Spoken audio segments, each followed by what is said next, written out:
Okay, good morning, good afternoon from West Africa and Europe. Good morning to our participants from the US and Canada. Good morning to participants from the East and Far East continents.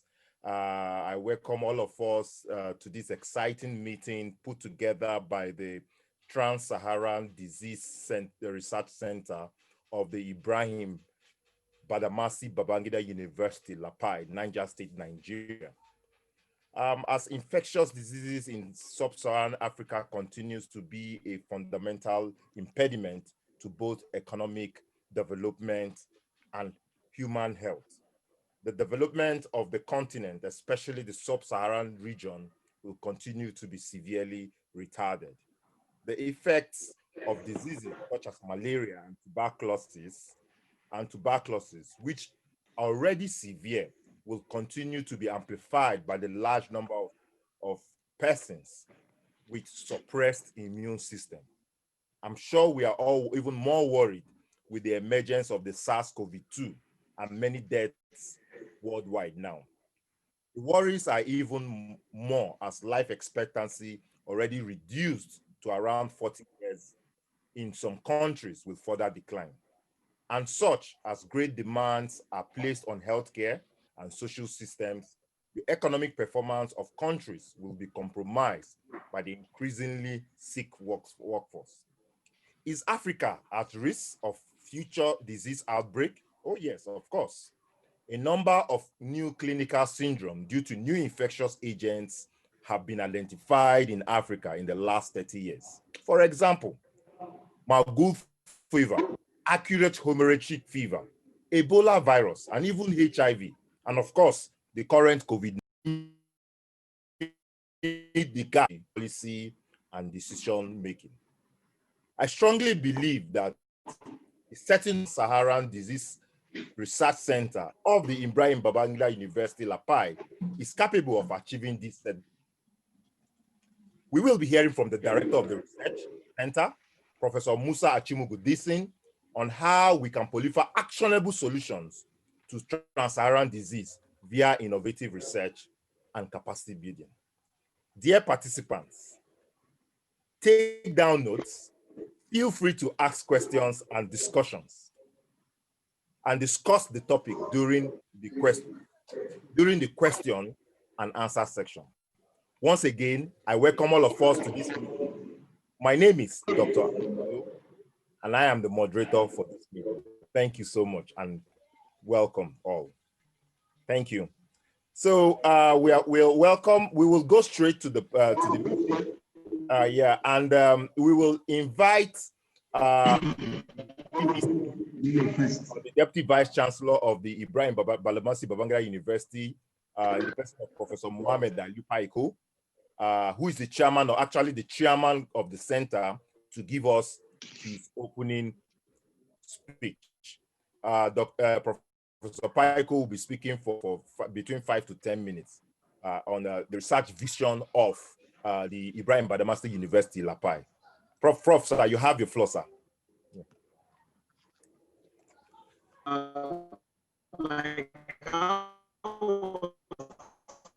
That is to come through research, teaching, and of course, community engagement. So you can see right from the beginning of the conception of the university, research was put at the heart of the university's pursuits. Secondly, if you look at the vision of the university, is to produce a world-class, to become a world-class center of excellence, which is to be driven by people, partnership, and of course, by technology. So with these two, the mission and vision, you can see quite clearly that IBB University is positioned to take research from the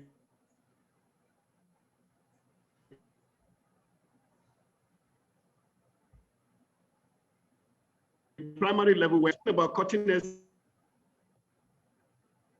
research. IBB, I can confidently tell you that amongst programs in IBB University, National Universities Commission just came around recently so that they can do resource inspection for the remaining programs that do not have master's and PhD components. What am I saying?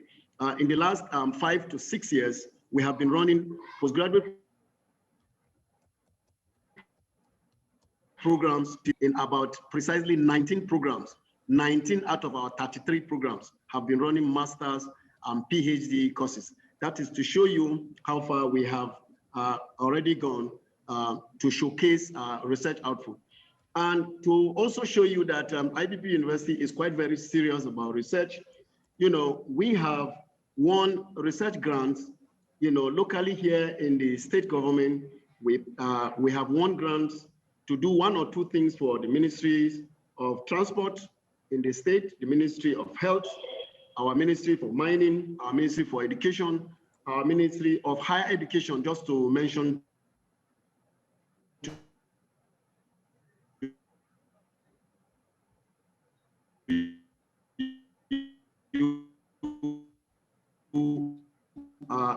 IBB got a niche for itself, you know, in terms of research nationally. First of all, you would have heard that IBB University was one of the only universities, or is one of the only universities to have a professorial chair offered by NNPC in terms of medicinal studies in Bida and Sokoto basins. We have done a lot of geological research, and of course, right now,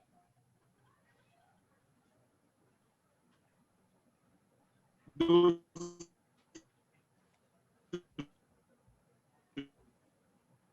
research results are being taken to higher levels.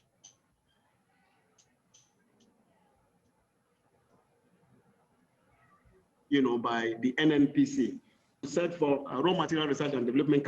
Some of our lecturers, we have also done some research with the Ministry for Foreign Affairs, where we were commissioned to go abroad, you know, to do some organic agriculture, you know, in Uganda.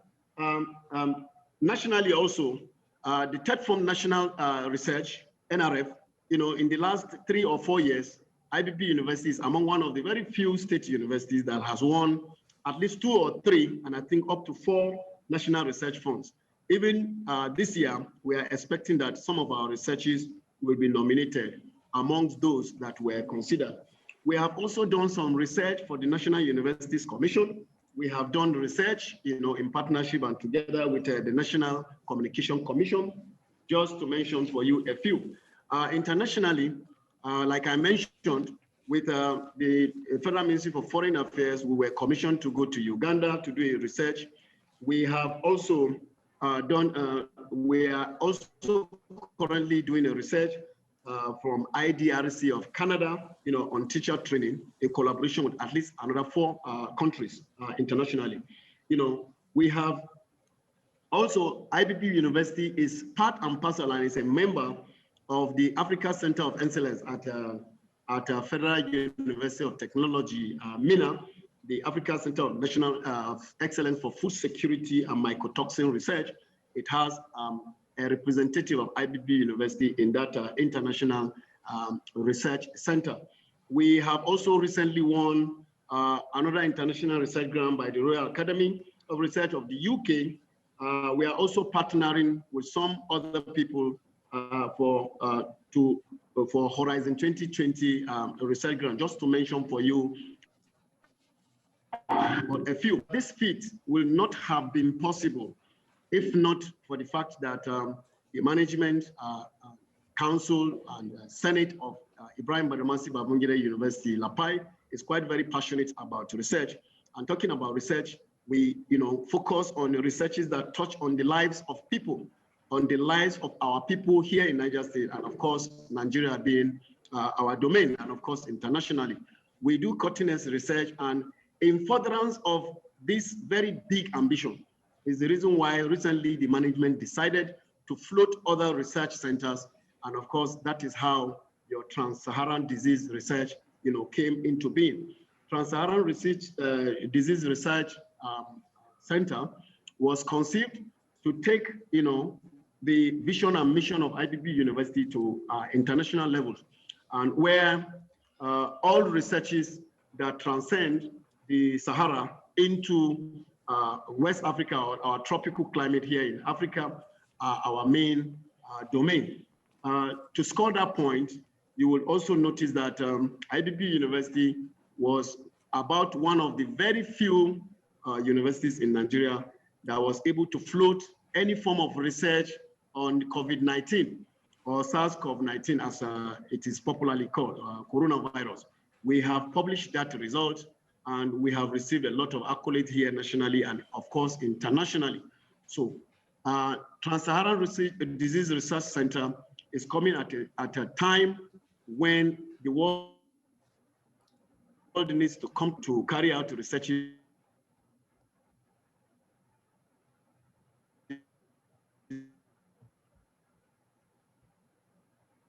that it was not an error or a mistake, to float that center. And if you look at the collaborators we have on that center, they cut across the very, very serious universities here in Nigeria. And of course, internationally, we have partners in WHO and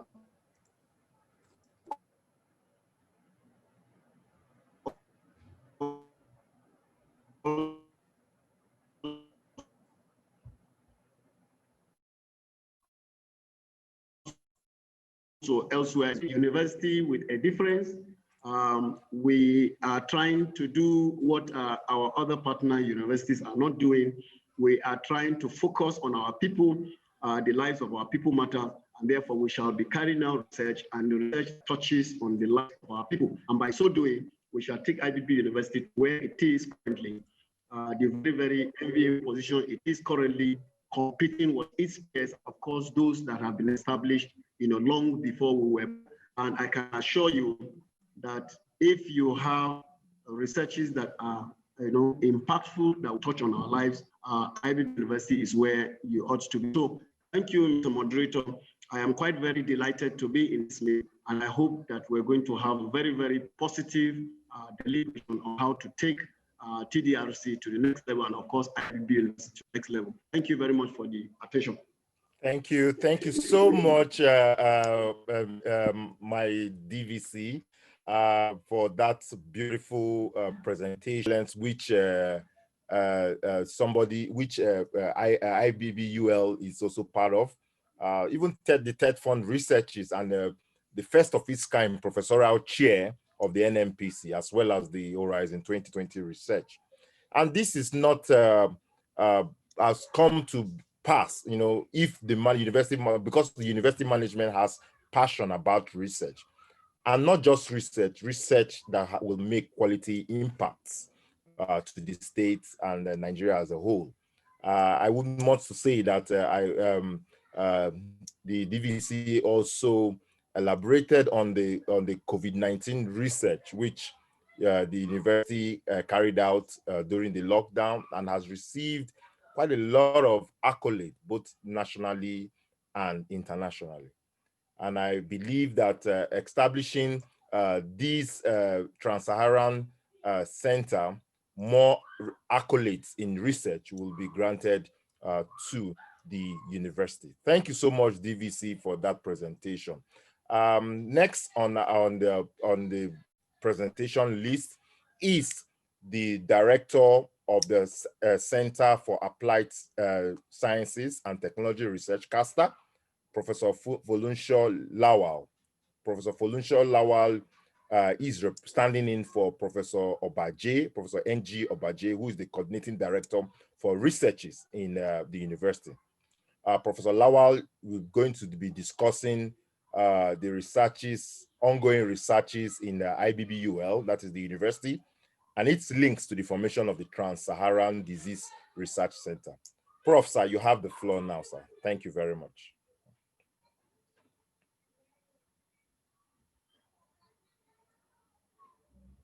Prof, are you there? I think Prof is, okay, let's, I think Prof is offline. I can't see him. Okay, so we'll get back to him later. So let's not waste time. Now let's call on the director of the center, Professor Musa Achimogu Dixon, who is going to speak on the topic of today, the topic that we have all been waiting for: proliferating solutions to trans-Saharan diseases through innovative research and capacity building. Thank you very much. Professor Dixon, you have the floor now. Thank you very much.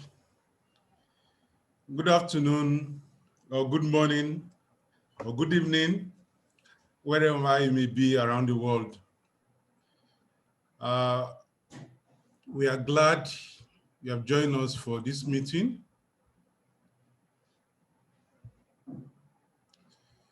Today we'll be discussing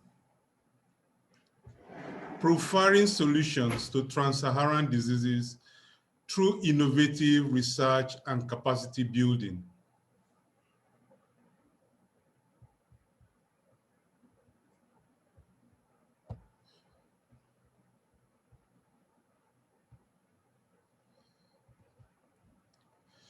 Now, if we talk about Trans-Saharan, we're actually referring to the African continent. We know the Saharan desert separates the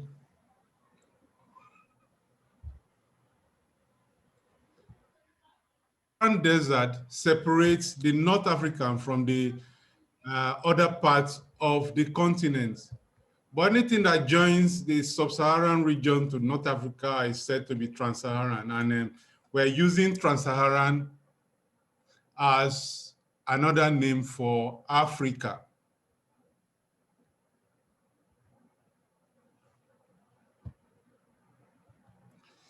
Now, when you look at Africa, Africa has a very young and rapidly growing population.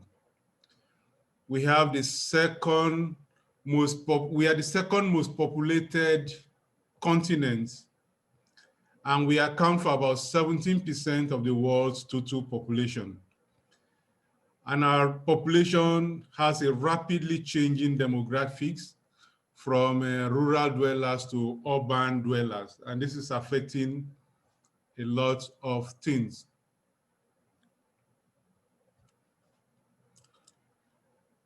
When you look at the disease burden in Africa, about 50% of deaths from all types of communicables or infectious diseases worldwide occur in Africa.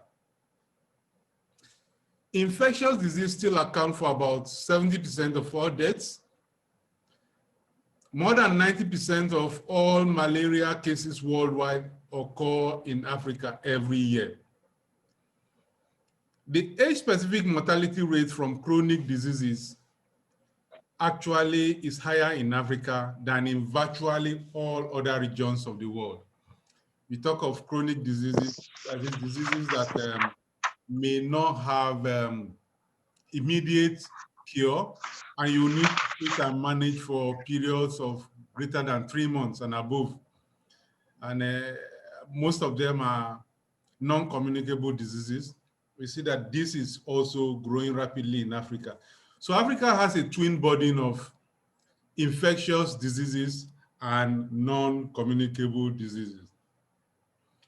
If you look at the leading cause of death in Africa, you still find out the infectious diseases still top the list of the cause of death in Africa, and the chronic disease follow very, very closely.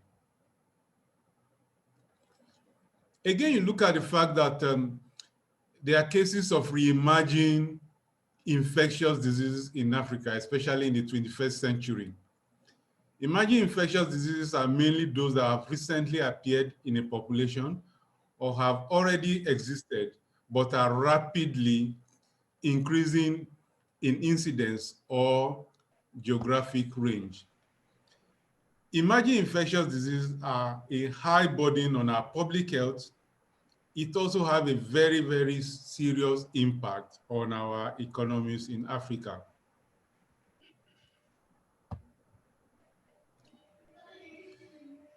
About 80% of Africans still rely on public health facilities for their health need. And these public health facilities suffer chronic shortages of critical drugs and other facilities.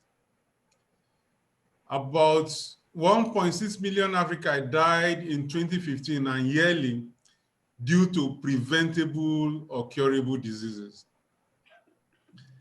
And of the drugs available, only 2% of these drugs that are consumed in Africa are produced on the continent. So many sick patients may not be able to have access to locally produced drugs and may not be able to afford the imported ones. So we are faced with difficulties in accessing modern medicines. A lot of Africans resort to traditional medicine, such as herbal remedies for their health needs. So in order to tackle the African disease burden, we need to take an approach that must incorporate prevention of diseases, treatment, and management of all types of diseases, especially the chronic diseases. There's also a need to invest in horizontal health programs. In time past, we have been investing a lot in vertical health programs when we choose one disease and we try to mitigate or eradicate it, and we discover that other diseases are coming up. But you discover that the underlying causes for most of these diseases coming up in Africa are still there. So there's a need to take a holistic approach in looking at our health program. And the best way we can do this is if we provide funding for research and there's funding for capacity building. We need to build capacity in Trans-Saharan diseases, and we need to do a lot of research in Trans-Saharan diseases. This is why the Trans-Saharan Disease Research Center was envisioned to be a world-class center of excellence for quality and innovative research and capacity building in Trans-Saharan diseases, with a mission to promote the awareness and eradication of Trans-Saharan diseases through science, technology, and partnership. The center was aimed at facilitating intra or interdisciplinary research and collaboration, knowledge transfer, and training to promote collaboration and partnership work between the home institution and laboratories overseas, to contribute to the university's strategic educational and research mission and support synergy between research, teaching, and learning, and to enhance the reputation of the research associates in the center. The concepts of the center is designed in such a way that the center will conduct innovative research and training that will drive novel approaches to Trans-Saharan disease diagnosis, prevention, and control. Tangible output expected from this research center shall include, but not limited to, novel drugs and therapies, vaccines, biologics, nutraceuticals, and patents. The center will be a formal center in Trans-Saharan disease research and training, in disease pathogenesis, pathogen genomics, and other omics like proteomics, host pathogen interactions, molecular diagnosis, molecular epidemiology, target discovery for vaccine and drug development, drug discovery from biodiversity, bioinformatics, and chem informatics. The center will consist of different research clusters headed by a lab head or a principal investigator. Each lab head shall work with research associates to propose and execute grants.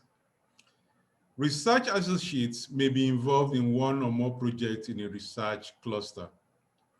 Each lab is not necessarily a physical lab space, but a research cluster carrying out a specified research per time. Now, the structure of the center in terms of research and training is what will drive the solution to Trans-Saharan disease in the nearest and immediate future. The center has been divided into several research clusters. For instance, there is a research cluster on molecular diagnostics and molecular epidemiology. Now, well, for us to be able to understand Trans-Saharan diseases, we have to be able to get to know it. We have to know how widespread it is. We have to know what contributes to its spread, and so on. So we're doing a lot of research around diagnostics and molecular epidemiology. This will be led by a principal investigator. We have research associates working with him, and we'll be building capacity in this area by training postgraduate students and postdoctoral fellows. We'll also be looking at disease pathogenesis. We're looking at immunogenetics. There are a lot of cells that are responsible for our immune response. How well do we understand it? We need to understand the biology very, very well to be able to profile solutions to Trans-Saharan diseases around this area. So all infectious disease pathogenesis that affects us in Africa, we'll try to look at it and conduct innovative research in this area and build capacity by training postgraduate students and postdoctoral fellows in this area. We know that malaria is still a very, very huge burden in Africa. And so we have another unit called parasitology, where we'll be looking at malaria and all other parasitic diseases to build capacity in this area and to conduct innovative research in this area. And we'll definitely be looking at genomics of infectious diseases and even the host cell. How does it interact with these infectious diseases, and how does disease come about when this interaction happens? So we'll be looking at disease genomics. We'll be looking at proteomics and metabolomics. We'll also be looking at metagenomics generally and see how they translate into the Trans-Saharan disease and how it can also translate into profiling solution to Trans-Saharan diseases. Here also we'll be building capacities and we'll be conducting innovative research in this area. We also have to develop targets for vaccine and drug discovery. So another important research cluster we have is target discovery and bioinformatics. Here we'll be looking at various targets that we can use to develop drugs, novel drugs, and vaccine. So here we'll also be building capacity and conducting innovative research.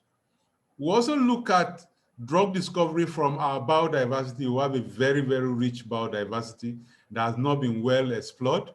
We talked about the fact that the Africans are resorting to the use of traditional medicine.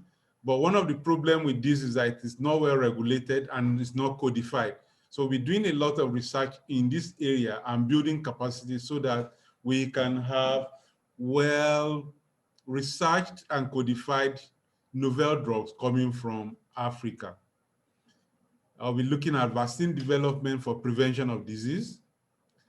Then also the chronic diseases and non-communicable disease, we are going to be building capacity and conducting innovative research in this area.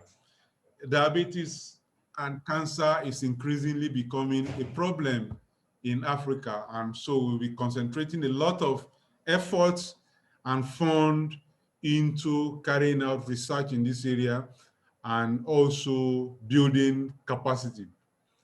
Then also another area that is very, very important that we'll be looking at in trying to profile solutions to the African disease burden is research into nanomedicine, how to use nanotechnology to be able to design drugs or to be able to deliver drugs. will be doing and conducting a lot of research in this area and be building capacity in this area also. So all these things we have said that we're building capacity in will lead to the award of a master's degree and doctor of philosophy in this area of research. This is what the center is conceptualized to achieve: training and research. Research to bring out tangible research output, and then training to be able to build capacity in Africa to be able to tackle these diseases and other diseases that may emerge in the future. The center is built on collaboration and partnership, and we shall be partnering with institutions, organizations, laboratories, researchers in Europe and in North America and other parts of the world. Presently, we have collaborations with researchers from Francis Crick Institute in London before setting up the center, and also the London School of Hygiene and Tropical Disease, Wolverhampton University, Coventry University, WHO, and WACBIP in Accra, Ghana. These are institutions and organizations that we are collaborating with researchers from this area so that we can build something that Africa can be very, very proud of, something that will provide a solution to the disease burden in Africa. The center shall leverage on the collaboration between scientists across the Atlantic to attract external funding. This will be used to generate cutting-edge research outputs, innovation, and training of postgraduate students. We shall be applying for grants, execute such grants in joint collaboration with our researchers from renowned institutions around the world.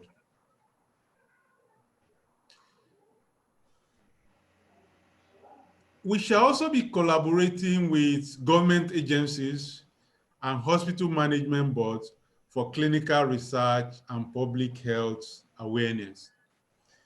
We do not intend to carry out research just for the sake of research, but we will be translating our research outputs. We'll be developing systems for translating our research output towards health policies, practices, and products.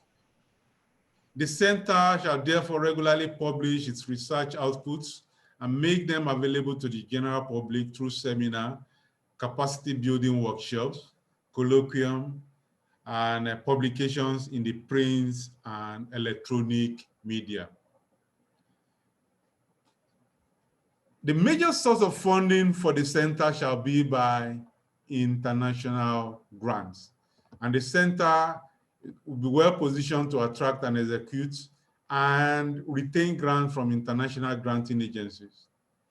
Therefore, the lab heads and the research associates will be coming together to put up proposals which will then be reviewed by a committee in the center, and we shall be putting up several proposals to attract grants to the center, and the research associates together with the lab heads will then execute these grants, and in executing the grant, they'll be building capacity by training the next generation of scientists in Africa.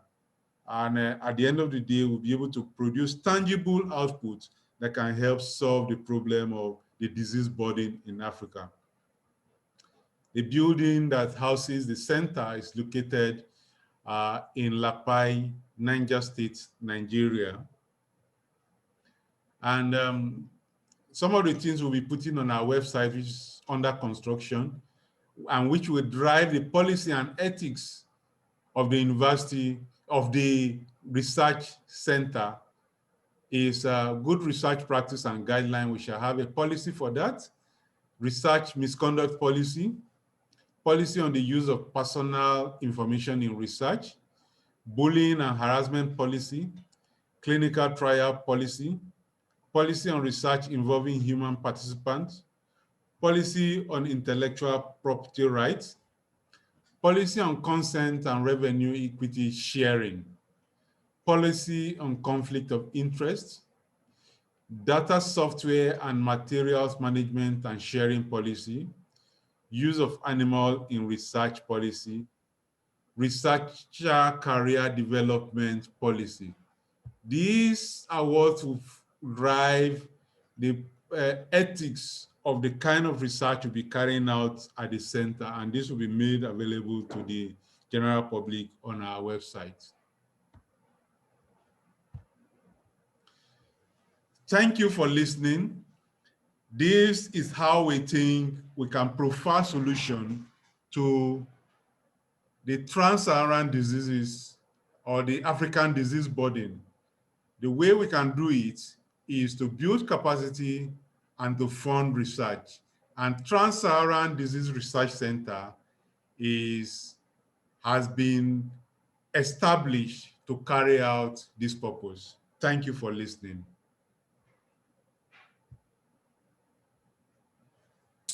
Thank you so much, Director, for that wonderful presentation. I'm sure we have not just also understood solutions to diseases, trans-Saharan diseases and capacity building, but we've also learned about the new center.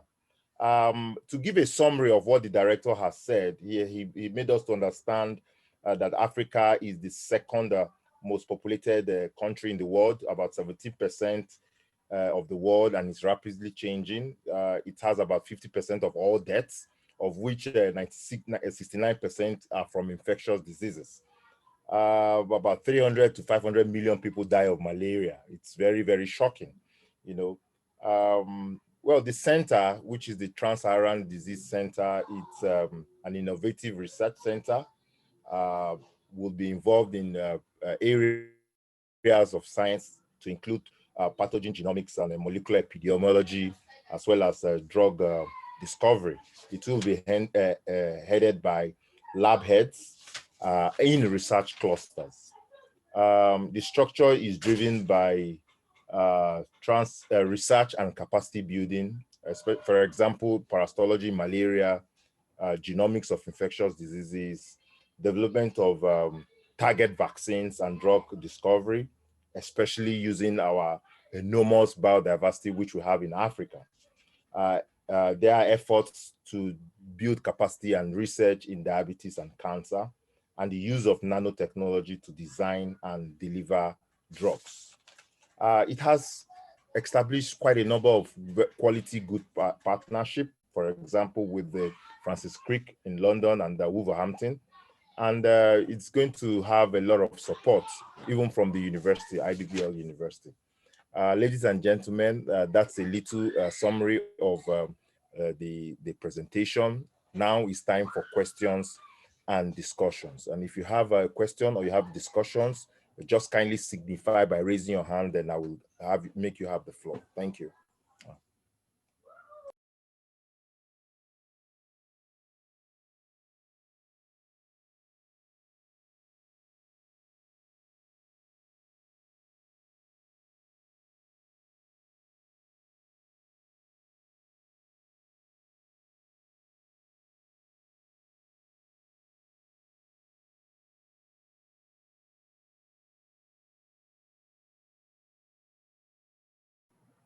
You have the floor. You can unmute yourself now.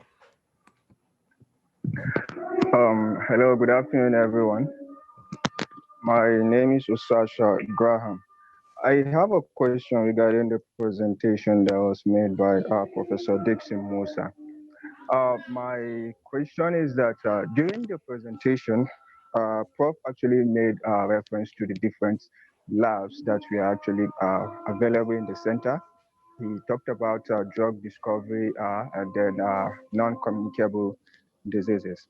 Now, he made mention of so many other labs, but my major question is about drug discovery lab and then non-communicable diseases. Now, during the course of this research work, during the course of, maybe during the course of developing proposals and the rest, are there links? Would there be possibility for links, let's say a particular lab working hand in hand with another lab in order to have a tangible proposal. For instance, now we in non-communicable laboratory, we thought a non-communicable diseases lab where maybe let's say research proposals are being developed in cancer, what do you call it, diabetes and the rest.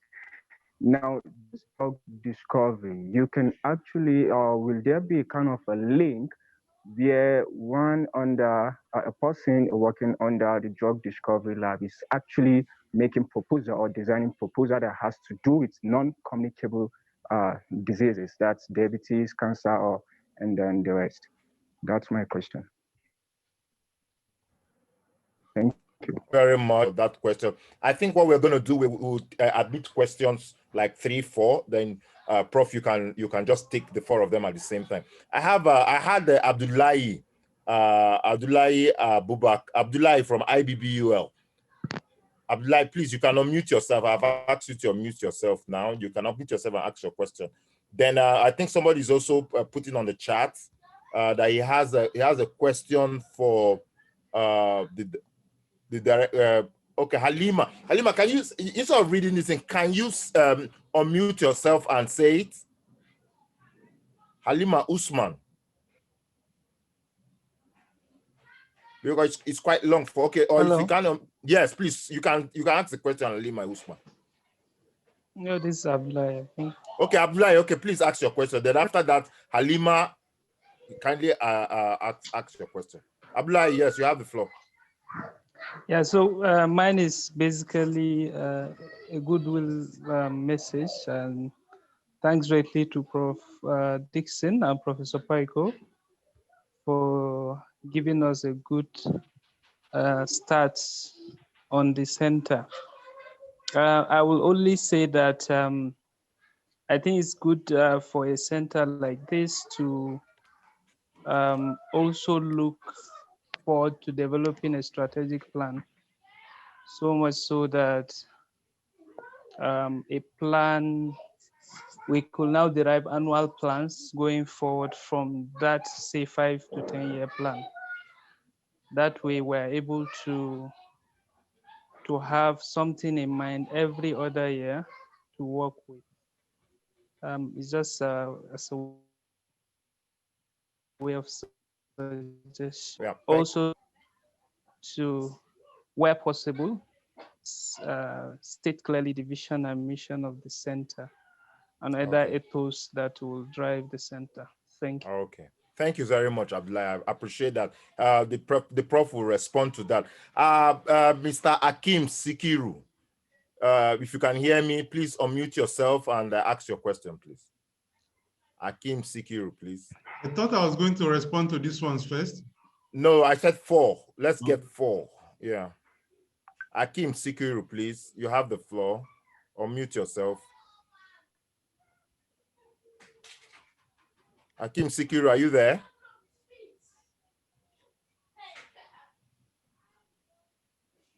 Okay, if Akim Sikiru is not there, Prof, listen to this question. I noticed during the course of the presentation, those in postgraduate studies were put into consideration. What about the undergraduate? What would be their benefit, especially since we are a lot issues around placement for seaways? It is gradually difficult to get placement, especially for certain courses, microbiology, biochemistry, etc. And even when the students are done with their seaways program, most individuals do not actually get any real experience. And even most lecturers do not like the fact that they did their seaways in certain organizations, and these had had a great effort on our upcoming research. So my question is, what is being done in this regards? With the Center prefer solutions to this? Okay, so Prof, I think you can answer these 3 questions first, then we will get back to Akim Sikiru. Okay, thank you very much. To answer Osa Serabos' question, talking about linkages, I think the center, if you have listened very well, we talked about the fact that the center is built on partnership. And one of the things we mean by that is that there's going to be a lot of linkages happening in the center.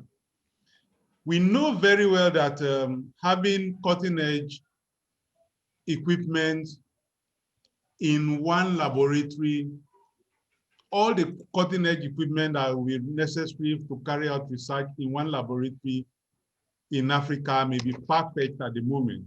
So what we want to do is to leverage on the fact that we have collaborators from different institutions and different laboratories across Africa and across the world to be able to carry out research in these different places.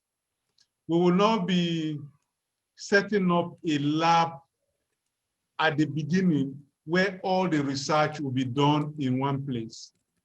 What we intend to do is to leverage on our linkages with researchers and our collaborators all around the world so that cutting edge research can be done in various labs around the world. One of the things we intend to do is to have an exchange program for our postgraduate students where they go to some of these labs in the developed world to carry out some of the research. It is part of our capacity building program. So we'll be having a lot of linkages and collaboration between labs around the world. That is one. Then secondly, a research associate can be in drug discovery and have input in non-communicable disease and still be very relevant there. So just like I said initially in the course of the presentation, a research associate may be able to carry out, may participate in several research at the same time in different clusters.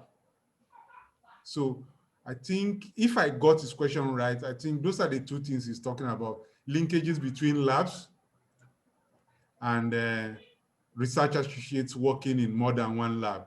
I think this is possible. This is part of revision of the center. It's part of the concept with which the center was drawn with.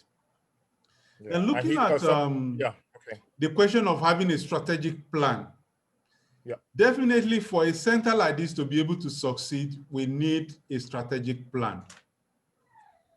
And we have drawn up a strategic plan, or we're still working on it. And once our website is on, people will be able to see what our strategic plan is, what we have done, what we are trying to do, and how we are trying to do them. All these things will be made available because we're running a very, very transparent center. Even our financial details will be available for anybody who wants to see, because it's something we're going to be posting on our website. So we definitely will be working on a strategic plan, which will be made public. Thank you. Yeah. About the third question. Yes. This is a very, very important question. I did not talk about this because our major thrust for capacity building is in the postgraduate student. But we are not going to leave the undergraduate students like that. In fact, we want to start from even the secondary school level. We'll be organizing a lot of awareness program, capacity building workshop, even for secondary school students during the break, to be able to introduce them to the concept of disease burden in Africa and why they should take up a career in carrying out research to be able to provide solutions to this disease burden. So we'll be going down to that level at primary, secondary school. Then coming to the undergraduate students, we intend to open up our lab to host sideways students during their sideways program. This is one way we feel we can contribute to training in the undergraduate, training and capacity building at the undergraduate level. If we host an undergraduate student for 3 to 6 months, we should have been able to impact some knowledge, training, and capacity in such undergraduate students that can help them later in life. Thank you very much. Thank you, Prof, for that answer. Sorry, Yeah. can I Yes. respond? Oh yes. Prof. DVC, sir. Yeah. All right, thank you very much, Halima, for that very interesting question.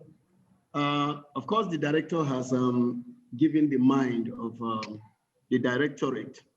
Of course, and I think her question is quite very pertinent, as a university. So it's a policy question. First of all, if the student is quite aware what is going on in the university, you will notice that those of us in biochemistry department, we specifically every year we update our places that we approve for students to go on sideways. It actually started during my regime as HOD. Later on, the director now, when he was HOD, he was the one that actually made the policy provisions to expand those areas that we usually feel students get something when they go for sideways. The sideways actually student industrial work experience scheme is supposed to give students opportunity to have some kind of feelings of what happens in the industry as it affects the course of study in the university. So that as students are about to go into their final year, they are able to already direct their minds, whatever it is I'm going to do as final year will have some bearing on whatever it is I have learned from my place of sideways. So it's not a mistake for it to happen at 300 level. You are just preparing to go to 400 level. And when you go to 400 level, you will eventually do your final year project. And therefore, you should have been exposed to some hands-on industrial experience. But unfortunately,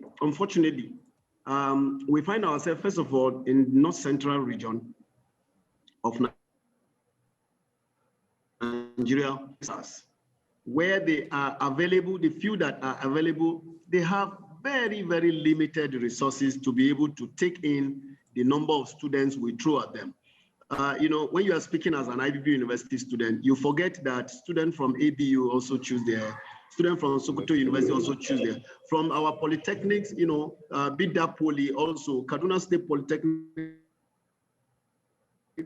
So you burden of students who want industrial experience and the desks are not available.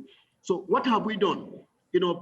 People like us, when we have experience of collaboration, we are collaborating, for example, with NCRI. I mentioned it during my opening remark, National Serial Research Institute, see NCRI as only drills. But our conversation with them showed us they have people with PhDs who could co-supervise postgraduate students. We also saw that during their tests for crops, before they release crops for national consumption, they also do even nutritional research. So they say to us, they are able to take more undergraduate students to be able to put them in different areas. So it is usually the innovativeness of the staff of the department that will give you placement. And more specifically, like the student has mentioned, nobody considers undergraduate final year project as research as such. It is supposed to be something at the preliminary level. But people like me, I value undergraduates. Sometimes they throw 15, 16 students at me. I use them to do some preliminary studies. And usually they can set your direction on a particular course of action where you can bring in a master's student to actually take a particular course of action that undergraduates have opened up your eyes to. So I am very sure that, like the director said, we have some room where we can also take, undergraduate students on sideways. We can do some community engagements, and as a kind of remark of my own, I was looking at the center where we can develop capacity of the public, about picking some of these medicinal drugs that are not regulated and probably, trying to see whether there are some toxic substances in them and then enlightening the public. These are things that the center will be doing, and I'm sure undergraduates can be brought in one way or the other to make their own impact. So I'm sure we have not closed our doors and windows to undergraduates, and we're going to use them as much as is going to be practicable. Thank you very much. Thank you so much. Thank you so much, DVC, for expatiating on the director's answers to that question. Yes, Akim Sikiru, you have the floor now, please. Then after that, I would read out some questions here on the chat box. Akim Sikiru, please, you have the floor. Akim Sikiru, are you there? Okay, while we wait for Akim Sikiru, Halima Usman says, great initiative. Hello, sir. Okay, hello. Yeah. Yes, I can hear you hello? now. You have the. Yes, we can hear you. Okay. Yeah. Okay, good afternoon, sir. Good afternoon, Akim. You have the floor. Thanks for the invitation. Yes, yeah. Thank you for the invitation. Yeah, carry on. You Hello. have the floor, sir. Yes, I can hear you. Thanks for the invitation, and I congratulate the director and all other team members for establishing this wonderful center. Yeah, my question is just one, but it has some subordinates. The major question is that having highlighted the laboratories that will be at the center, I'd like to know whether the principal investigators of each lab are mainly people that are resident at IBB UL, or people from outside are going to be the, can also as well be the principal investigator of each lab. And regarding each lab again, I'd like to know whether each lab decides on what projects to do or on what proposal to put up, or the center as a whole centrally coordinates what projects each lab works on. And also, I'd like to know whether it is acceptable or it is part of the center's policy for a research associate who is not resident at IBBUL to liaise or to work with his or her principal investigator to put up a proposal and or to execute a project at the center.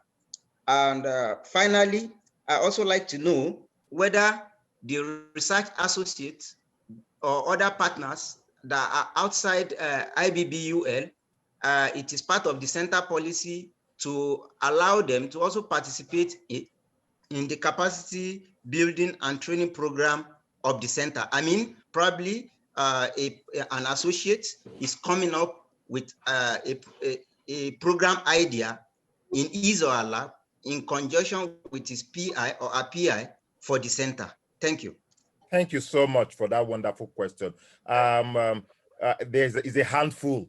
I don't know, Prof, you want to take this one, or shall I read out one more to add to this? This one is really a handful and very important, so that you don't miss anyone. He asked about 4 questions, actually. Yes, so carry on with those, okay. with the 4 of them, please. Yeah. Okay, thank you very much. The first question you asked whether our principal investigators, whether they are local to the university or they can come from other places. More than half of our principal investigators are actually international research associates. One is from WHO in Geneva. One is from Francis Crick Institute in London.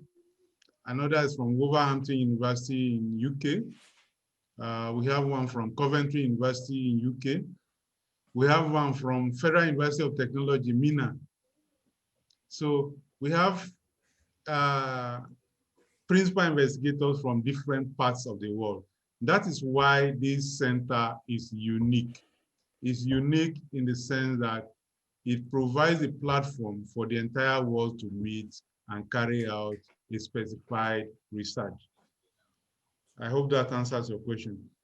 He said, does That's each answer lab number one. decide on what project to do, or does the center coordinate?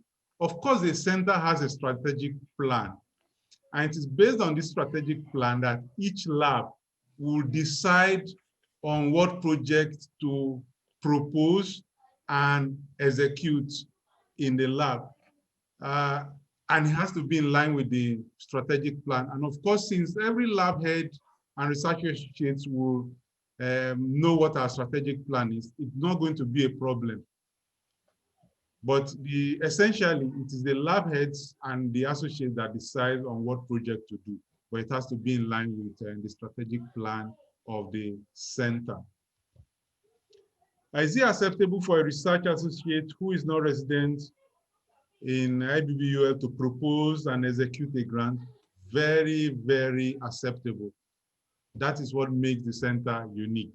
We have research associates from everywhere, and the only way they can be seen to be part of the community or the center is if they are able to propose a grant, propose for a grant and be able to execute it. And in fact, if they cannot do this, we don't see any reason why they should be considered as research associates. They are only considered as research associates because they are able to contribute to the development of a research proposal and executing the grants that will come from such proposal. Can the associates, the research associates, participate in capacity building? The simple answer to that is yes. Thank you very much. Thank you very much, Prof. I need to throw some little light on that. Yes, please, Prof. Yes. You can see the director was quite very explicit and direct. But being a policy person from the university, we like people to know that the doors and windows are quite very open. There are certain times when you have a grant, for instance, in our Trans-Saharan Disease Research Center, and the grant requires certain things, probably certain other aspects of the grant that we don't necessarily have the expertise.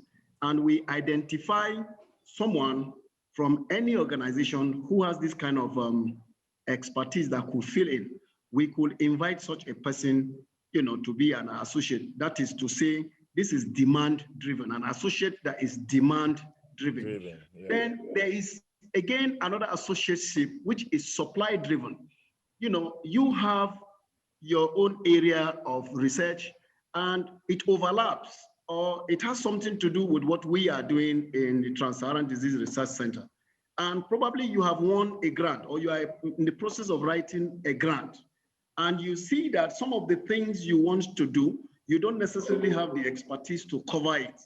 And you come on our website and you see that, Professor Dixon or Dr. Ilo or any of the other associates who are there have this necessary expertise that can fill in for you in your own proposal. So that is now supply driven. You want us to supply you this other coverage so that we associate and jointly operate the grant. So this is also very possible. So you could have and come in, or we could look for you and invite you in. So whichever way, we are quite very ready, whether in Nigeria or internationally, it is quite acceptable. Thank you. Thank you very much, BBC. The windows and doors of IBBUL are very, very wide open. Exactly. Let's not. Thank you very much, sir. Let's not keep Professor Folusho Lawal hands up for too long, sir. You have the floor. If you're there, you have the floor, sir. And you can also make your statement on how the university is good afternoon, linking science. Yes, good afternoon, sir. Yeah. The goodwill of the director of research and development of IBB University, Professor Obaje, is what I brought to Trans-Saharan Disease Center of IBB University.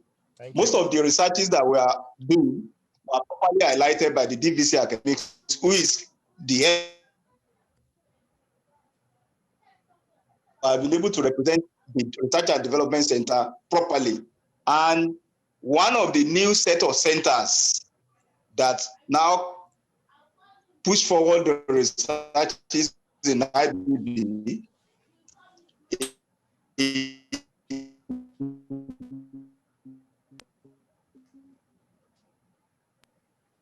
We may have to excuse Prof because yes. network is really very really poor. challenging, very challenging. Yes. Anyway, we will excuse him. We know his heart is here with us, and it's jolly that the network is not allowing him. So in addition to Trans-Saharan and we have Center for Social Sciences and Education. Okay, so let's get back. We have a question here, Professor Dixon. The question here says regarding membership. How would we be able to join as at the level of associates or trainees? That is the one question. Halima Usman is saying that her NGOs has a lot of ideas with regards to undergraduate participation and seaways. So you might want to establish some form of communication on that. We have another question here. The question says, where is it? The question says, the question from Raymond Okechukwu, what will be the associate researcher's portfolio? Then we have a question from Abdullahi Bako. He says he's delighted and grateful to be part of this meeting. I would like to ask, how can one participate, especially being an undergraduate student? Then Usman Hadiza says, will there be job opportunities at TDRC for graduates? If yes, what are the criteria for application? Thank you. Professor Dixon, you have the floor. Okay, thank you. Thank you, Dr. Raymond Okechukwu, for the question.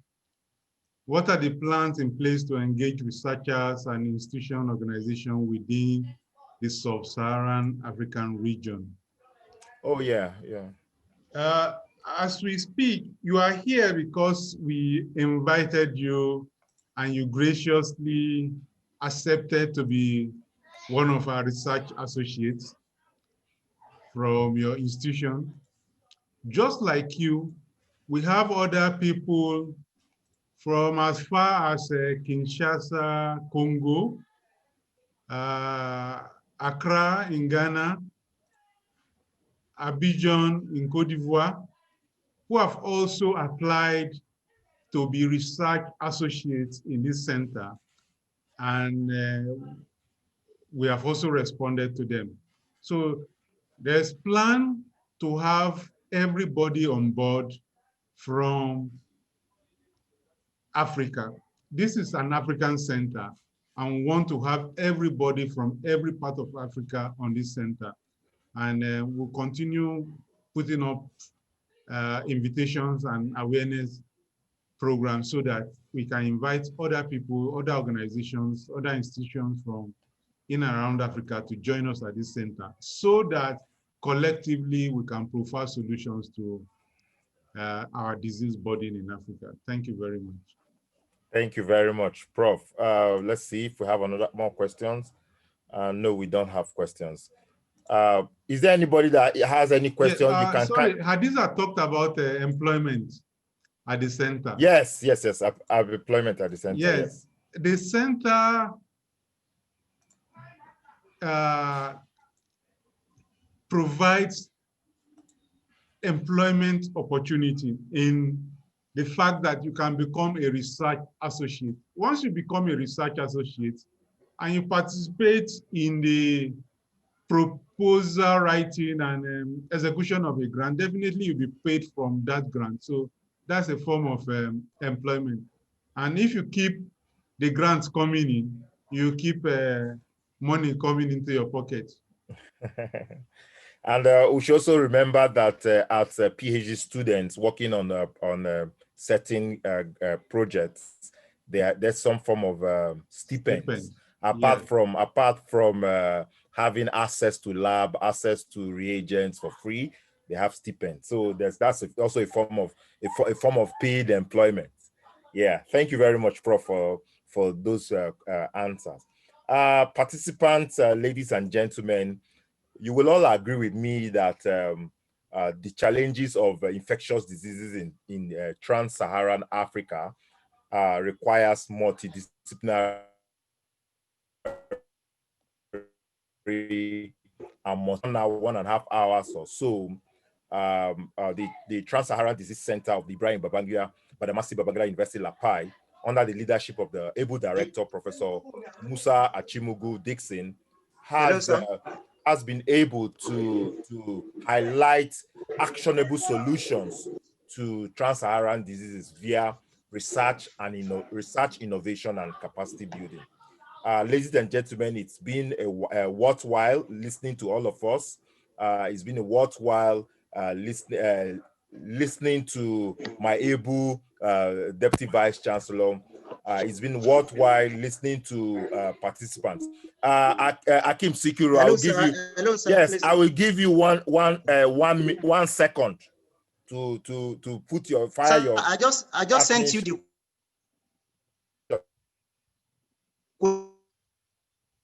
question, sir. Okay, sir. Yes. Okay, sir. Hello, sir. Yes, we can. Thank you once again, Prof. I'd like to know that whether there's going to be a kind of proper letter issued to RAs.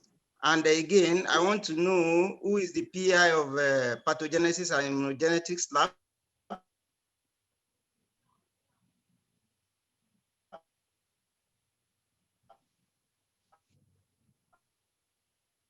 Hello? Can hear you, sir. Yes, the center will issue an instrument of authority or instrument of authority to every research associate that is working at the center.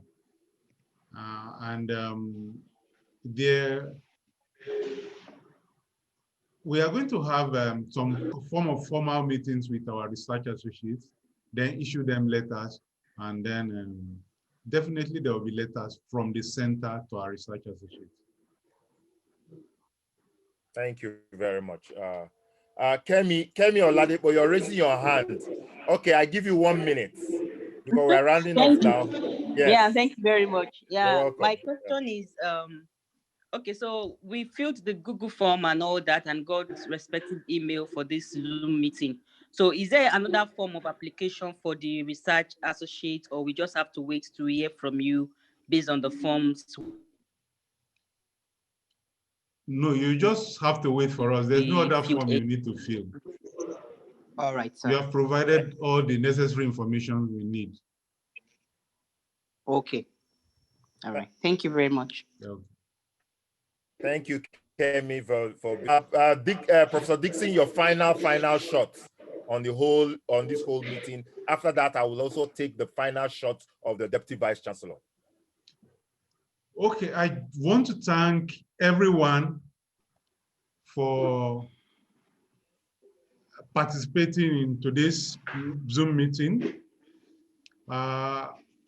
Together, we can provide solutions to the disease burden in Africa. And we can do it together if we come together as a research group dedicated towards solving African disease problem. Thank you very much. Thank you, Professor Dixon. DVC, sir, your final take. Okay, Dr. Ilo, thank you very much for this final opportunity. Like the director has said, this is a very young, you have rightly posited, our doors, windows, even our closets are open for very, very wide open. If you are a researcher, at the preliminary level of research, there is a way for you to get us funding at your local government in the state, we can start. Don't be. Some people are easily intimidated by the CV of our collaborators from Wasson Creek, from wherever, from the UK, from US. You think local, and then the action will be global. If you have something like trado-medicinal practitioners we see all around, when you see the disease burden that the director has put forward, you will notice that so many things are actually killing us. And it's because of ignorance that most of these things do happen. So if you are proposing anything from the local level, state level, you are able to access for us from Ministry of Health, some little grant that we can start to get some results to disseminate to the state government, to federal government, locally here in Nigeria. Before we talk about grants from international, you are always welcome to TDRC. I'm sure we will welcome you with open arms. Ideas you have, we are always going to listen. And I'm sure that's the reason why the director is reaching out far and wide. So thank you very much for the director for organizing this kind of meeting. And I've seen it on the discussion forum there. People are saying more of this engagement. I'll add my voice to it again. We're going to continue. Anytime you feel there's something we need to talk, all you need to do is to approach the director. And I'm sure the university will always give all its support to ensure that this little thing we have started will grow in leaps and bounds, and that everyone in Nigeria and of course in Africa will be very proud of. So thank you very much for inviting me, and I'll always leave my doors open. I'll always be ready to participate again. Thank you so much. Thank you so much, my RDVC, and I love your parting words. Let us think local but have global impact. And I think the research center is deeply rooted in this in that statement. Thank you so much, everybody, for participating. Thank you from everywhere you have coming from in the world, from North Africa, from West Africa here, from Canada, America, and up to Australia. We thank you so much for being part of this meeting. And like the director and the DVC said, we will continue to have more engagements like this in the nearest future. Thank you so much and have a wonderful day. It's bye from me, Dr. Andrew Ilo. Bye-bye, everybody. Thank you. Bye-bye, everybody. Thank you for coming. Thank you. Bye. Thank you. Yeah. Bye-bye, everybody. Everybody. Bye, director. Thank you.